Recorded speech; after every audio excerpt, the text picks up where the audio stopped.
अब हमारे बीच में आएंगे हिज ग्रेस वेणु माधव प्रभु। और हम सब गुरु भाइयों पर उनके प्रति बहुत गर्व है कि वो पूरे विश्व में लोकप्रिय हैं। गुरु महाराज जी की विशेष कृपा है और विवेक बिंद्रा के नाम से जाने जाते हैं। हरि बोल।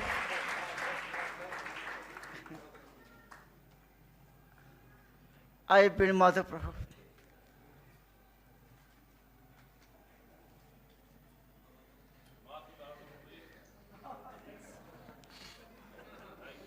वीडियो आ जाएगा।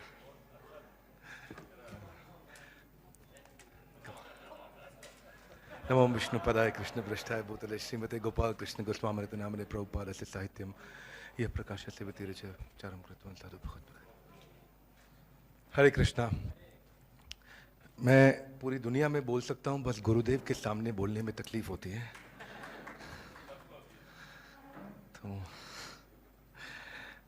कुछ बातें जो मैंने पिछली दफ़ा भी शेयर करी थी वो इतना हृदय के करीब है, तो ब्रह्मचारी सब भक्त लोग उस समय सेवा में थे, आज नज़दीक बैठे, तो मैं शेयर करता हूँ। मैं ब्रह्मचारी आश्रम में रहता था सन 2005 से 2008। वो जीवन का सबसे अच्छा समय था और बहुत सिंसियरली ब्रह्मचर्य व्रत का पालन कर रहे थे। मतलब डिसाइडेड था। भक्ति सिद्धांत सरस्वती ठाकुर जी हमारे इंस्पिरेशन बन चुके थे, तो सुना था कि अखंड ब्रह्मचर्य होता है कुछ कभी, तो ऐसा बहुत सिंसियर हो गए थे, लगे हुए थे बहुत अच्छे से। और एक दिन कुछ रात को नींद में गड़बड़ हुआ। अगले दिन गुरुदेव आए हुए थे मंदिर में, तो मैं गया गुरु महाराज के पास। मैं बहुत प्रीचिंग कर रहा था उन दिनों, बहुत कॉलेजेस में सेमिनार करता था और खूब IYF और सब अच्छे अच्छे सेंटर्स चल रहे थे। लेकिन ऐसा हुआ तो बड़ा फील हुआ कि मैं गुरुदेव को जाके बता दूं कि मेरे साथ ऐसा हुआ, रात को कुछ स्वप्न में डिस्टर्बेंस हुआ माइंड में। तो मैं गया गुरु महाराज को जाके मैंने बोला, महाराज मैं क्षमा चाहता हूँ, मेरा फॉल डाउन हो गया। तो महाराज मेरी तरफ देखे और बोले, कहाँ से? तो तब मुझे थोड़ा देर लगा समझने में। महाराज कह रहे हैं फॉल डाउन कहाँ से, तुम पहले ही फॉलन हो। तो गुरुदेव ही एक ऐसे व्यक्ति, मुझे ये मेरा ही अपना बुद्धि कमजोर है कि वो एक ऐसे व्यक्ति मिले जो कि most unpredictable person in this world I have ever met in life. मैं हर व्यक्ति को मिलते वक्त सोच सकता हूं कि मैं ऐसा कहूंगा तो वो ऐसा कहेंगे। गुरुदेव ही एक ऐसे व्यक्ति हैं जो मैं हमेशा सोचता हूं मैं कुछ भी बोलूंगा, महाराज कुछ ऐसा जवाब देंगे जो मैंने कभी सोचा नहीं होता है। क्योंकि जैसा कि हमने भक्तों से समझा है, सीखा है कि हमारे भौतिक चिंतन के परे हैं। तो बहुत इंटेलिजेंटली आके एक दिन मैंने गुरुदेव से बोला, महाराज आपने कहा था वर्ल्ड में नंबर 1 बनूं, तो मैंने बहुत मेहनत किया और अब महाराज आपकी कृपा से हमारे पास ये भी अवार्ड हो गया, ये भी अवार्ड हो गया, गिनीज वर्ल्ड रिकॉर्ड हो गया, चैनल भी वर्ल्ड में नंबर 1 हो गया, 80 करोड़ का व्यूअरशिप हो गया, 1 करोड़ 26 लाख सब्सक्राइबर हो गया। गुरुदेव साहब आपकी कृपा से वो अब तो आपने जैसा चाहा हो गया। तो मुझे लगा महाराज बहुत खुश होंगे। महाराज ऊपर थोड़ा गर्दन ऊपर किए, मुस्कुरा के बोले, कृष्ण को समय नहीं लगेगा सब कुछ छीनने में। तो फिर इसलिए मैंने बताया कि the only unpredictable person I have ever seen in life. फिर एक दिन मैं बहुत दुखी था, मुझसे कुछ गलती हुआ। महाराज ने गुड़गांव मंदिर में बुलाया, मैं पहली बार गया था वहाँ और अभी मंदिर बन रहा था। मैंने जाके गुरुदेव को बताया मुझसे ऐसा ऐसा गलती हुआ, और तब गुरुदेव ने फिर से इसी सेकंड बोला, don't worry Prabhupada will forgive you. जब उन्होंने ऐसा बोला तो तब समझ आया कि अब इतनी बारी मैं अटेम्प्ट कर चुका हूँ, इतने अटेम्प्ट कर चुका हूँ कि मैं अपना इंटेलिजेंस लगा के नहीं चलूँगा, गुरुदेव को बताने से बात बनेगी। तो एक बार शुक्र प्रिया प्रभु को आप सब जानते होंगे, पुराने भक्त सब जानते हैं, महाराज के सेक्रेटरी थे।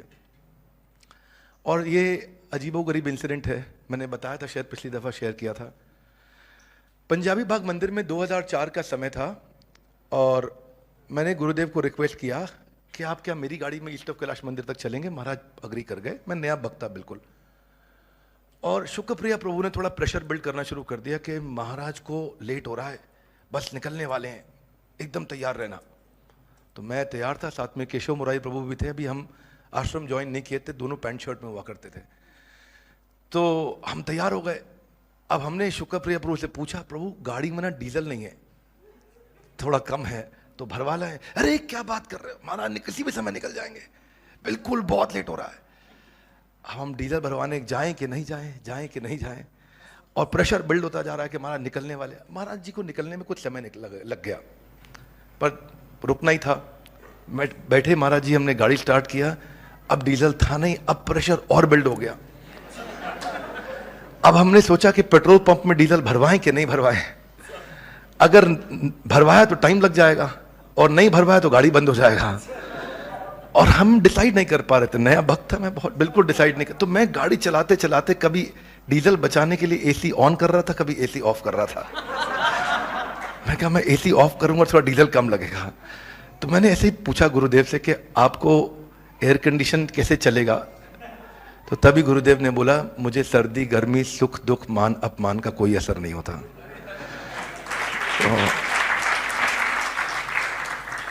So like I always said, Gurudev is the most unpredictable person. आप कुछ भी कह लो, अपनी इंटेलिजेंस से गुरुदेव को जज करना बिल्कुल गलत है। That's the only thing I have learned. अपनी इंटेलिजेंस से गुरुदेव को जज करना इम्पॉसिबल है। That's my major learning. एक बात मैं शेयर करना चाहता हूं और रियलाइजेशन है मेरी। कभी कभार अलग अलग मंदिर में हम जाते हैं, अलग अलग भक्तों से मिलते हैं, फिर कुछ भक्त बोलते हैं इतने बड़े बड़े मंदिर बनाने की क्या जरूरत है, क्यों आप इतने बड़े बड़े मंदिर बना रहे हैं? तो एक्चुअली जो हमारे गुरुदेव हैं वो असली ROI, रिटर्न ऑन इन्वेस्टमेंट बोलते हैं इसको बिजनेस में, वो समझते हैं।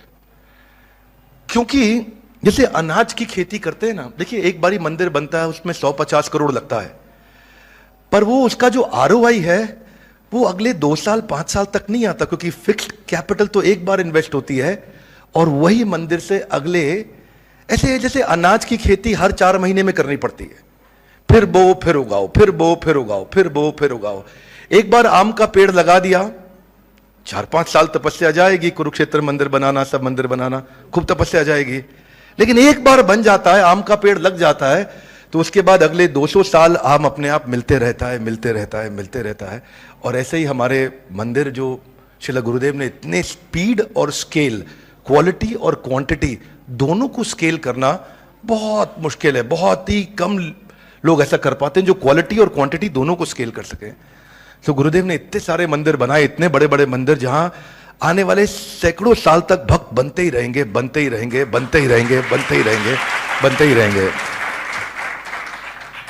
तो मैं कभी भी एक गुरुदेव के सामने मेरी आवाज नहीं निकलती है बिल्कुल भी, पर फिर भी मैंने एक दिन प्रार्थना किया, कृष्ण प्रिया प्रभु से भी प्रार्थना किया, 1-2 भक्तों को और भी प्रार्थना किया कि गुरुदेव बहुत ट्रैवल करते हैं, तो एक अब उनकी बॉडी रेस्ट डिजर्व बहुत सालों से करती है, और ये हम सबकी जिम्मेदारी बनती है कि उनके शरीर को कम से कम तकलीफ दिया जाए।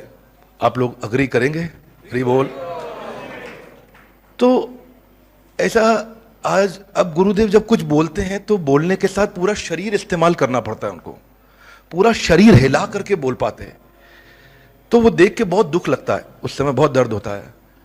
तो मैं गुरुदेव को रिक्वेस्ट किया कि एक अच्छी सी गाड़ी होती है बड़ी, जो DC मॉडिफाइड हो जाएगी, लगभग 1 करोड़ रुपए की बन जाएगी गाड़ी, और उस गाड़ी में आप कुरुक्षेत्र, चंडीगढ़, आगरा, इधर जयपुर, कहीं 200, 300, 400, 500 किलोमीटर तक आप ट्रैवल सोते हुए कर सकते हैं, रेस्ट कर सकते हैं बीच में 2 घंटा 3 घंटा। तो बहुत शक्ति मिलती, क्योंकि मैं बहुत ट्रैवल करता था तो मुझे इसका एक्सपीरियंस हुआ। जो बहुत ट्रैवल नहीं करते वो नहीं इस बात को समझ सकते हैं, जो बहुत ट्रैवल करते हैं वही समझ सकते हैं कि ट्रैवलिंग से क्या तकलीफ होती है। तो गुरुदेव ने पूछा कितना पैसा लगेगा, मैं बोला 1 करोड़ के आसपास में हो जाएगा, बहुत अच्छा। तो महाराज ने बोला ठीक है, आप 1 करोड़ दे दो मेरे को, गाड़ी मेरी यही चल जाएगी। तो गुरुदेव ने बोला मैं रेस्ट नहीं करता, मैं चैंटिंग करते हुए जाता हूं, और मैं सो गया तो मैं चैंटिंग नहीं कर पाऊंगा। फिर मैंने प्रभु जी को, भक्तों को रिक्वेस्ट किया, पर कोविड का ये एक बेनिफिट है कि अब गुरुदेव ट्रैवल नहीं कर रहे और यहाँ रह रहे हैं, मैं रिक्वेस्ट करूँगा अगर आप सबको ठीक लगे, जब अच्छा लगे, जब कर सकते हैं तो हमें गुरुदेव के लिए उनकी बहुत हालत या तबीयत खराब होने पे जब नहीं, क्या अगर आप लोग को ठीक लगे तो हमें सबको, सारे गुरु भाइयों को मैसेज देना चाहिए कि गुरुदेव के लिए हम सबको कम से कम एक माला रोज शुरू कर देना चाहिए, और उनकी सेहत के लिए, उनके जीवन के लिए जितना हमें उनका आशीर्वाद मिल सके। There is a fear of missing him out, there is a fear of losing him which is daily cultivating. और क्योंकि आप नज़दीक रहते हैं तो शायद आप देख लेते हैं ज़्यादा, तो मैं अपना फीलिंग बताया। और मैं धन्यवाद करता हूँ ऐसे गुरुदेव को जिनको मैं बड़े कॉन्फिडेंस के साथ अपना जीवन समर्पित करता हूँ, जहाँ मैं अपनी इंटेलिजेंस का प्रयोग करना बंद कर देता हूँ। हिज होलीनेस श्रील गोपाल कृष्ण गोस्वामी भगवत पाद महाराज की जय।